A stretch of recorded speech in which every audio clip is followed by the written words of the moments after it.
Bismillahirrahmanirrahim. Assalamualaikum warahmatullahi wabarakatuh. Di sini kami dari kelompok 1 dalam bidang studi metodologi penelitian pendidikan. Kami beranggotakan 3 orang, yaitu Dimas Prabowo, Yusrin Arifin, dan Muhammad Alifiki. Baik, di sini kami akan menerangkan tentang jenis-jenis penelitian, yaitu kuantitatif dan kualitatif. Baik, di sini perkenankan kami untuk membahas masalah yang ada di dalam makalah ini. Baik, untuk yang pertama yaitu pengertian metode penelitian kuantitatif dan kualitatif. Baik, untuk pengertian metode penelitian kuantitatif, metode penelitian kuantitatif adalah salah satu jenis penelitian yang memiliki spesifikasi yaitu sistematis, terencana, dan juga terstruktur dengan jelas dari awal hingga pembuatan desain penelitiannya. Nah, metode penelitian tersebut bisa kita definisikan sebagai penelitian yang banyak menggunakan angka. Dari mulai awal pengumpulan data, penafsiran terhadap data, dan juga penampilan dari hasilnya. Nah, maka dari itu, metode penelitian ini banyak menggunakan angka. Nah, begitupun dengan kesimpulan penelitian. Di dalam kesimpulan penelitiannya akan lebih baik apabila disertai dengan gambar atau tabel atau grafik atau tampilan-tampilan lainnya. Nah, untuk metode kuantitatif ini memiliki banyak sebutan. Ada yang menyebutnya sebagai metode tradisional, ada pula yang menyebut sebagai metode positivistik, ada pula yang menyebut dengan metode ilmiah, ada pula yang menyebut dengan metode discovery. Nah, untuk metode tradisional, kenapa metode kuantitatif disebutkan dengan metode tradisional? Karena metode ini sudah cukup lama digunakan. Sehingga metode ini sudah sangat mentradisi digunakan untuk penelitian. Lalu, metode ini juga disebut dengan metode positivistik. Kenapa? Karena metode ini berlandaskan dengan filsafat positivism. Nah, dan yang ketiga yaitu disebut dengan metode ilmiah. Kenapa? Karena metode ini telah memenuhi kaidah-kaidah ilmiah, yaitu konkret, empiris, objektif, terukur, rasional, dan sistematis. Nah, untuk yang keempat, metode ini disebut dengan metode discovery, karena metode ini dapat ditemukan dan dikembangkan berbagai iptek yang baru. Seperti itu. Nah, untuk yang kedua yaitu metode penelitian kualitatif. Nah, di mana penelitian ini merupakan metode yang baru. Kenapa disebut dengan metode baru? Karena popularitasnya belum lama digunakan. Nah, metode ini juga disebut dengan metode post-positivistik karena berlandaskan pada filsafat positivism. Nah, metode ini juga disebut sebagai metode artistik karena di dalam proses penelitiannya lebih bersifat seni atau kurang terpola. Nah, metode ini pula disebut sebagai metode interpretif. Kenapa? Karena metode ini memiliki data yang mana hasil dari penelitiannya berkenan dengan interpretasi terhadap data yang ditemukan di dalam lapangan. Nah, metode ini dapat diartikan sebagai metode penelitian yang digunakan untuk meneliti pada suatu populasi atau sampel tertentu. Nah, untuk pengumpulan data dalam metode ini menggunakan instrumen penelitian. Dan untuk analisis datanya bersifat kuantitatif atau statistik, yang memiliki tujuan untuk menguji hipotesis yang sudah ditetapkan. Nah, metode penelitian ini pula sering disebut sebagai metode penelitian naturalistik. Kenapa? Karena metode ini di dalam penelitiannya dilakukan pada kondisi yang alamiah atau natural setting. Nah, metode ini pula disebut sebagai metode etnografi. Kenapa? Karena pada awal kemunculan metode ini lebih banyak digunakan untuk meneliti pada bidang antropologi budaya. Nah, mungkin itu adalah pengertian dari metode penelitian kualitatif dan kuantitatif. Berikut subbab yang kedua, jenis-jenis penelitian kuantitatif. Yang pertama, penelitian deskriptif. Perlu kita ketahui, penelitian deskriptif termasuk salah satu jenis penelitian kategori penelitian kuantitatif. Penelitian ini dimasukkan untuk mengangkat fakta, keadaan, variabel, dan fenomena-fenomena yang terjadi saat sekarang dan menyajikan apa adanya. Metode deskripsi adalah suatu metode dalam penelitian status kelompok manusia, suatu objek, suatu set kondisi, suatu sistem pemikiran, ataupun suatu kelas peristiwa pada masa sekarang. Contoh penelitian deskriptif yang menggunakan data kuantitatif. Misalnya, penelitian ingin melihat pengaruh pembelajaran terhadap prestasi mahasiswa. Penelitian dilakukan selama 4 tahun. Teknik dilakukan secara panel, yaitu wawancara dengan kelompok-kelompok manusia yang sama dan dalam situasi yang berbeda.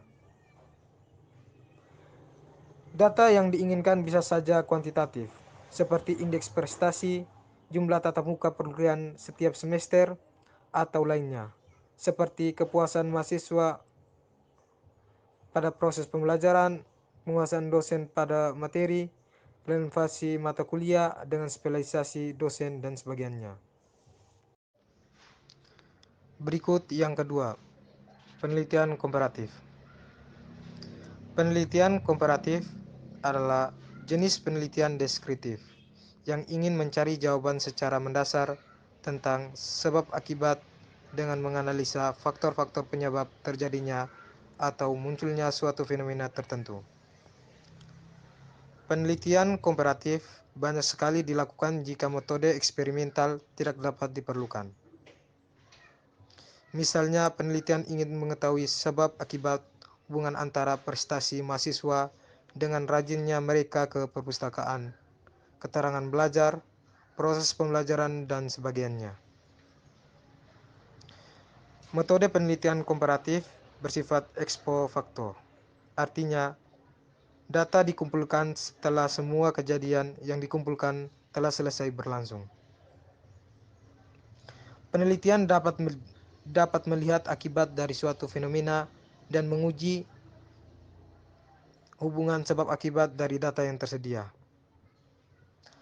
Penelitian komparatif dapat digunakan jika, yang pertama, metode eksperimental yang dianggap lebih kuat tidak memungkinkan untuk dilakukan. Yang kedua, penelitian tidak mungkin memilih, mengontrol, dan memanipulasi faktor-faktor yang penting untuk mempelajari hubungan sebab akibat secara langsung. Yang ketiga, pengontrolan terhadap seluruh variabel, kecuali variabel bebas.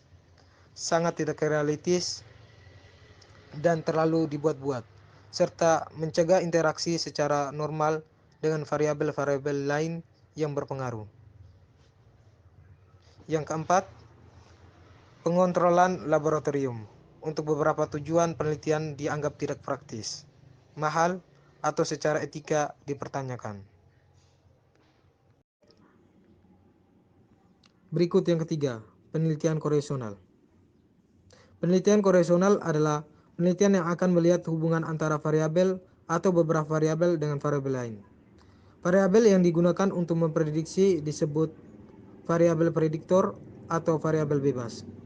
Sedangkan variabel yang diprediksi disebut dengan variabel kriteria atau variabel terikat. Penelitian korelasional merupakan salah satu bagian penelitian ex post facto karena biasanya penelitian tidak memanipulasi keadaan variabel yang ada dan langsung mencari keberadaan hubungan dan tingkat hubungan variabel yang difleksikan dalam koefisien korelasi. Penelitian korelasional bertujuan untuk menguji hipotesis yang digunakan dengan cara mengukur sejumlah variabel dan menghitung koefisien korelasi antara variabel-variabel tersebut agar dapat ditentukan variabel-variabel yang mana berkorelasi. Misalnya, penelitian ingin mengetahui variabel-variabel yang berhubungan dengan kompetensi profesi guru. Semua variabel yang dikaitkannya seperti latar belakang pendidikan, pengalaman mengajar, mata pelajaran yang diampu, dan lain-lain diukur, lalu dihitung koefisien korelasinya untuk menguji variabel mana yang paling kuat hubungannya dengan kompetensi profesi guru. Berikut yang keempat, penelitian survei. Penelitian survei adalah penelitian yang mengambil sampel dari satu populasi dan menggunakan kuesioner sebagai alat pengumpulan data yang pokok. Survei merupakan studi yang bersifat kuantitatif, yang digunakan meneliti gejala suatu kelompok atau perilaku individu. Penggalian data dapat dilakukan melalui kuesioner, wawancara, observasi, maupun data dokumen. Penggalian data melalui kuesioner dapat dilakukan dengan tanya jawab secara langsung, atau melalui telepon, SMS, email, maupun dengan penyebaran kuesioner melalui surat. Wawancara dapat dilakukan juga melalui telepon, video, maupun tatap muka secara langsung. Penelitian survei akan lebih baik jika dilaksanakan analisa secara bertahap. Pada umumnya, survei menggunakan kuesioner sebagai alat pengambilan data. Survei menganut aturan pendekatan kuantitatif, yaitu semakin sampel besar, maka semakin hasilnya mencerminkan populasinya. Berikut yang kelima, penelitian ex post facto. Penelitian ex post facto merupakan penelitian yang variabel-variabel bebas telah terjadi perlakuan atau treatment tidak dilakukan pada saat penelitian berlangsung. Sehingga penelitian ini biasanya dipisahkan dengan penelitian eksperimen. Penelitian ingin melacak kembali jika dimungkinkan apa yang menjadi faktor penyebab terjadinya sesuatu. Dalam beberapa hal, penelitian ex post facto dapat dianggap sebagai kebalikan dari penelitian eksperimen atau sebagai pengganti dari pengambilan dua kelompok yang sama kemudian diberi perlakuan yang berbeda.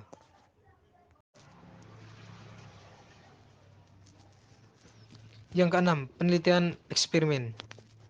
Penelitian eksperimen adalah penelitian yang berusaha mencari pengaruh variabel tertentu terhadap variabel lain dalam kondisi yang terkontrol secara ketat.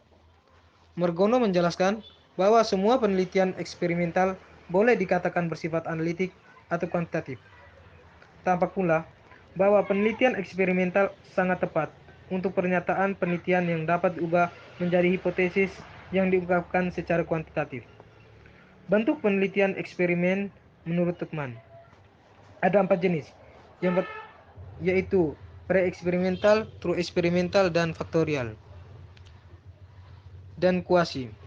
Berbeda dengan Tuckman, Sukmadinata dalam bukunya menyatakan bahwa penelitian eksperimen berdasarkan variasinya terdiri dari penelitian eksperimen murni, eksperimen kuasi, eksperimen lemah, dan eksperimen subjek tunggal. Berikut yang ketujuh, penelitian tindakan atau dikenal dengan action research. Penelitian ini adalah suatu bentuk penelitian refleksi diri melalui tindakan nyata dalam situasi yang sebenarnya. Tujuannya adalah untuk memperbaiki proses dan pemahaman tentang praktik-praktik pendidikan secara utuh, mengembangkan profesional dan meningkatkan hasil kegiatan. Tujuan penelitian ini menunjuk implikasi yang harus diperhatikan. Pertama, penelitian tindakan harus dilakukan secara ilmiah sesuai konsep penelitian ilmiah. Kedua, harus melibatkan kelompok partisipan sehingga dapat dilakukan kolaborasi. Ketiga, harus dilakukan untuk memperbaiki praktik pendidikan seperti keterampilan mengajar. Keempat, harus dilakukan secara acuan melakukan refleksi diri. Adapun aspek pokok penelitian tindakan ini ada dibagi menjadi 3, yaitu yang pertama untuk memperbaiki praktik, yang kedua untuk mengembangkan kemampuan profesional dalam arti mengembangkan pemahaman dan keterampilan baru para praktisi dalam praktik yang dilaksanakan. Yang ketiga, untuk memperbaiki keadaan atau situasi tersebut dilaksanakan. Inti dari penelitian tindakan ini adalah menekan pada tindakan dalam praktik atau situasi yang nyata yang terbatas, sehingga diharapkan dari tindakan tersebut dapat memperbaiki dan meningkatkan mutu pembelajaran. Kemudian jenis-jenis penelitian kualitatif. Jenis-jenis penelitian kualitatif terbagi menjadi 5. Yang pertama yaitu ada fenomenologi, dan yang kedua ada etnografi, dan yang ketiga ada studi kasus, dan yang keempat ada metode historis atau sejarah, dan yang kelima ada metode teori dasar atau grounded theory. Yang pertama yaitu fenomenologi. Jenis penelitian ini merupakan jenis penelitian yang mengkhususkan pada fenomena dan realitas yang tampak untuk dikaji penjelasan-penjelasan yang ada di dalamnya. Fenomenologi ini bertujuan untuk mencari arti atau makna dari pengalaman yang ada dalam kehidupan dengan cara ditemukannya hal-hal yang mendasar dan esensial dari fenomena, realitas, atau pengalaman yang dialami oleh objek penelitian. Penelitian fenomenologi ini dimulai dengan cara memperhatikan, menelaah kembali, dan fokus pada fenomena yang hendak diteliti. Kemudian penelitian melakukan penggalian data berupa bagaimana peneliti itu memberikan sebuah arti terhadap fenomena yang terkait. Penggalian data ini dilakukan dengan cara melakukan wawancara terhadap informan, juga dapat dilakukan dengan cara melakukan observasi langsung. Bagaimana cara peneliti ini itu menginterpretasikan pengalamannya kepada orang lain. Yang kedua ada etnografi. Berangkat dari dasar ilmu antropologi atau kajian budaya, etnografi merupakan sebuah metode penelitian yang melihat kajian bahasa dalam perilaku sosial dan komunikasi masyarakat dan bagaimana bahasa tersebut diterapkan berdasarkan konsep budaya yang terkait. Kajian metode etnografi ini bertujuan untuk mengkaji bentuk dan fungsi bahasa yang tersedia dalam budaya, serta digunakan untuk berkomunikasi individu yang ada di dalamnya, serta melihat bagaimana bentuk dan fungsi bahasa tersebut itu menjadi bagian dari kehidupan yang ada di masyarakat. Selain itu, metode ini juga berfungsi untuk menginterpretasikan kelompok sosial, sistem yang berlaku, dan juga peran-peran yang dijalankan serta interaksi sosial yang terjadi dalam suatu masyarakat. Metode etnografi ini biasanya digunakan untuk berfokus pada kegiatan atau ritual tertentu dalam masyarakat, bahasa, kepercayaan, dan cara-cara hidup dan lain sebagainya. Yang ketiga ada studi kasus. Sesuai dengan namanya, metode penelitian ini digunakan untuk meneliti suatu kasus atau fenomena tertentu yang ada di dalam masyarakat, dengan dilakukan secara mendalam untuk mempelajari latar belakang, keadaan, dan interaksi yang terjadi. Studi kasus ini dilakukan pada satu kesatuan sistem berupa suatu program, kegiatan, peristiwa, atau sekelompok individu yang ada pada keadaan atau kondisi tertentu. Karena khusus penelitian studi kasus ini bukanlah dilakukan untuk menarik kesimpulan terhadap fenomena dari suatu populasi atau kumpulan tertentu, melainkan khusus untuk kejadian atau fenomena yang diteliti saja. Meski mencakup suatu kesatuan sistem, penelitian studi kasus tidak harus meneliti satu orang saja, namun bisa dengan beberapa orang atau objek yang memiliki satu kesatuan fokus fenomena yang akan diteliti. Untuk mendapatkan data yang mendalam, penelitian ini bisa dilakukan dengan cara teknik wawancara, observasi, sekaligus studi dokumenter, yang kemudian akan dianalisis menjadi suatu teori. Kemudian studi kasus ini dilakukan dengan cara memahami, menelaah, dan kemudian menafsirkan makna yang didapat dari fenomena yang diteliti tersebut. Kemudian yang keempat yaitu metode historis atau sejarah. Penelitian ini adalah sebuah metode historis yang memiliki fokus penelitian berupa peristiwa-peristiwa yang sudah berlalu dan melakukan rekonstruksi masa lalu dengan sumber data atau saksi sejarah yang masih ada hingga saat ini. Sumber data ini bisa diperoleh dari berbagai catatan sejarah, artefak, laporan verbal, maupun saksi-saksi hidup yang dapat dipertanggungjawabkan kebenarannya dalam persaksiannya. Karena mengkaji peristiwa yang sudah berlalu, ciri khas dari penelitian historis ini adalah waktu di mana fenomena dilihat perkembangan atau perubahannya berdasarkan pergeseran waktu. Ciri lain dari metode historis ini adalah kajian penelitian ini lebih banyak bergantung pada data observasi orang lain yang sudah terlebih dahulu melakukan penelitian, bukan hanya data observasi sendiri. Selain itu, sumber data yang digunakan dalam metode historis atau sejarah ini harus bersifat objektif, sistematis, akurat, serta otentik yang dapat dipertanggungjawabkan kebenarannya serta berasal dari sumber-sumber yang tepat. Yang kelima yaitu metode teori dasar atau grounded theory.